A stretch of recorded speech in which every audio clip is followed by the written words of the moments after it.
In this episode, we are going to discuss importing digital images in Inkscape and whether you should embed the image or whether you should link the image.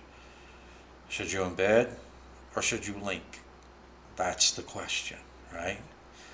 All right, so from a portability standpoint, because they both have pros and cons, from a portability standpoint, I have to give a +1 to embedding the image in your SVG file in Inkscape. Now, SVG files are just text files. They're very, very small because they're just text files. When you embed digital images in your SVG file, you are significantly increasing the size of the file. Okay, so from a file size standpoint for your SVG file, I have to give a +1 to linking the image rather than embedding it. Okay, so 1 for portability, for embedding, 1 for small file size for linking. If your images that you're going to use aren't huge, in file size, I don't think you're going to have a problem. But if your images are extremely huge in file size, then you could get to the point where your operations in Inkscape are pretty slow. It's going to take longer for it to load the file. It's going to take longer for it to save the file. It's going to make the operations in Inkscape slower. So for efficiency, I have to give a +1 to linking images rather than embedding them. Now, as far as a portability standpoint, if you embed your images, all you have to do is move that single file, the SVG file. Now, when I create my projects, I create a project folder, and in that project folder, I keep my SVG file, and I create a subfolder called Assets. And the Assets folder contains all of the SVG and digital images that I'm going to use in my project. So for me, from a standpoint of portability, that doesn't really affect me because I have my projects organized. If I need to move it somewhere else, all I have to do is move that folder to a different location or copy that folder.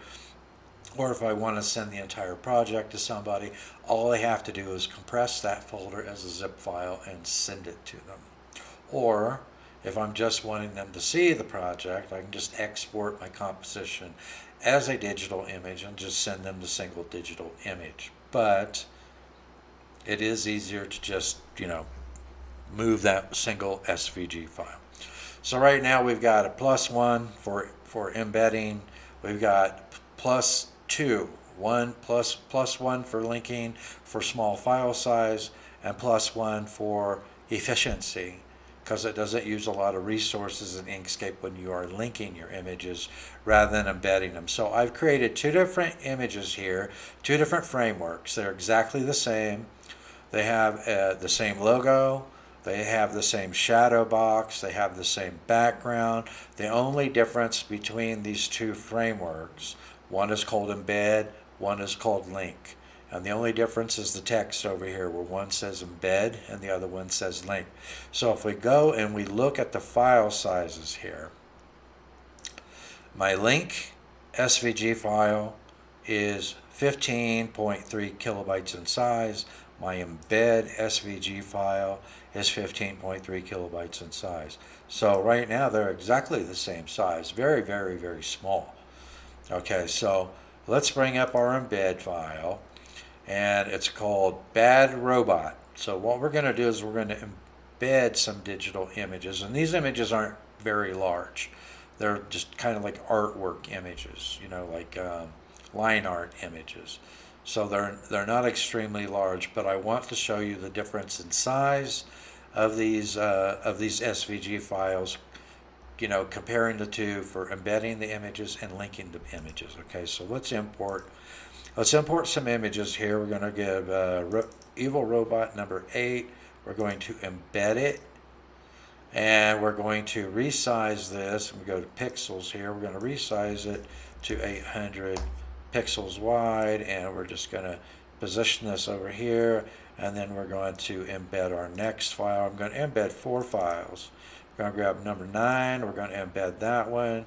We're going to set them all exactly the same size in both compositions, and then see what our file sizes look like after we save them. So number 10, embedded, change the size to 800, another bad robot, and my last robot that I'm going to import, number 11, embed it, change the size to 800 again, move that over here in the lower corner.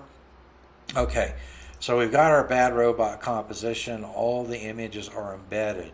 So if you click the image and then you go over here where you want to look at the object attributes, you'll notice there's no URL for this image because it's actually embedded in the SVG file. And this is where it really comes in. It's really a cool feature when you link them, and as opposed to embedding them, and I'll show you that. But what I want to do now is I want to go ahead.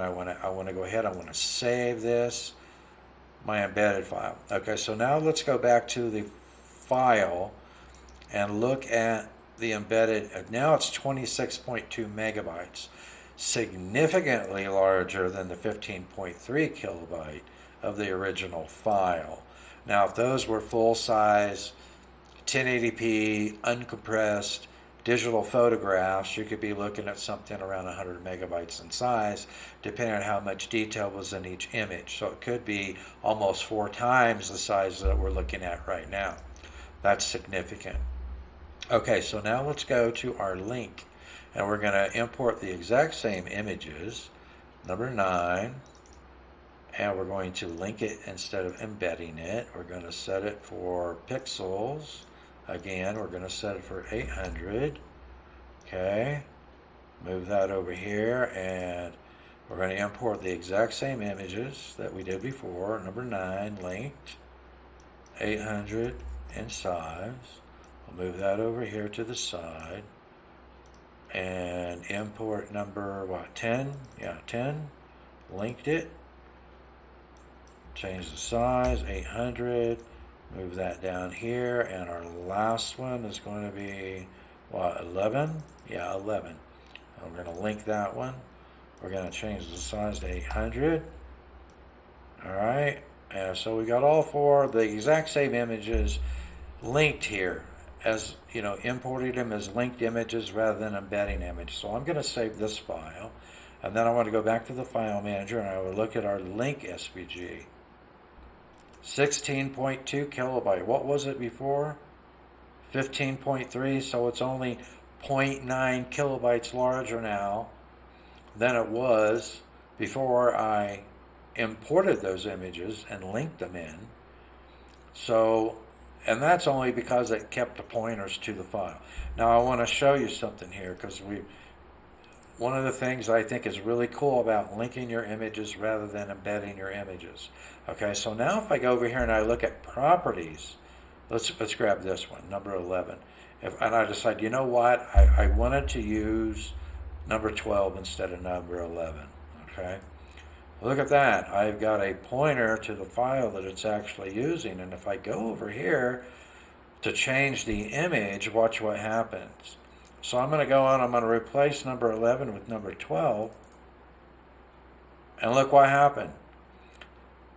The number 12 was the same size to begin with, 1920 by 1080, just like all the other images. What it did is it used that as like a proxy for your image. So when I changed the image from number 11 to number 12, it not only scaled it, but it actually put it in the exact same location of the image that I just replaced. That, to me, is huge.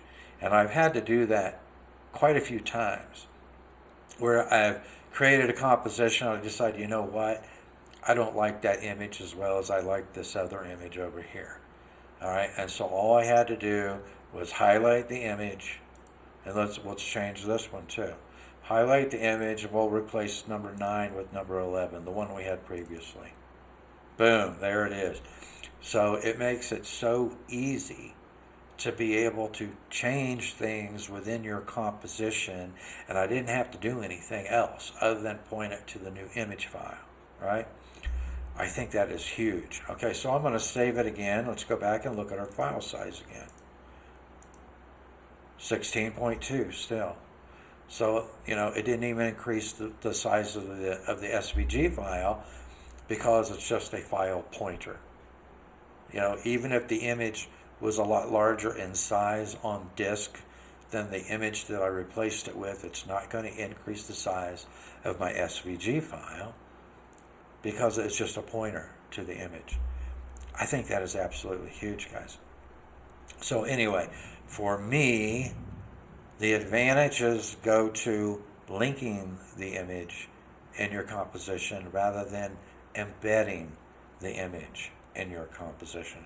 And as you can see, I've got an assets folder here. So all those files that I was pulling in are already sitting in my asset folder. If I wanted to move this entire project somewhere else without having, anything bad happen, in other words, it would work exactly the same. All I have to do is move or copy this folder to a different location, and it's going to load my SVG file with all the assets from the same folder that it had before, because it's going to be a relative path. All right. Okay, so that shows you the pros and the cons of importing images in Inkscape and either linking them or embedding them. And I don't know if you knew that you could use those when you link them. You could actually use those images as proxies for other images, but you can absolutely do that. And the other thing that I found out was for drop shadows, if you're using an image for your drop shadow, you can actually use that as a proxy too. So you can do the same thing with your image filters that you're doing with the actual image. Huge time saver. Huge time saver. Okay, that's a wrap on this episode. Stay tuned, and I'll see you next time in the Tinkerz Lab.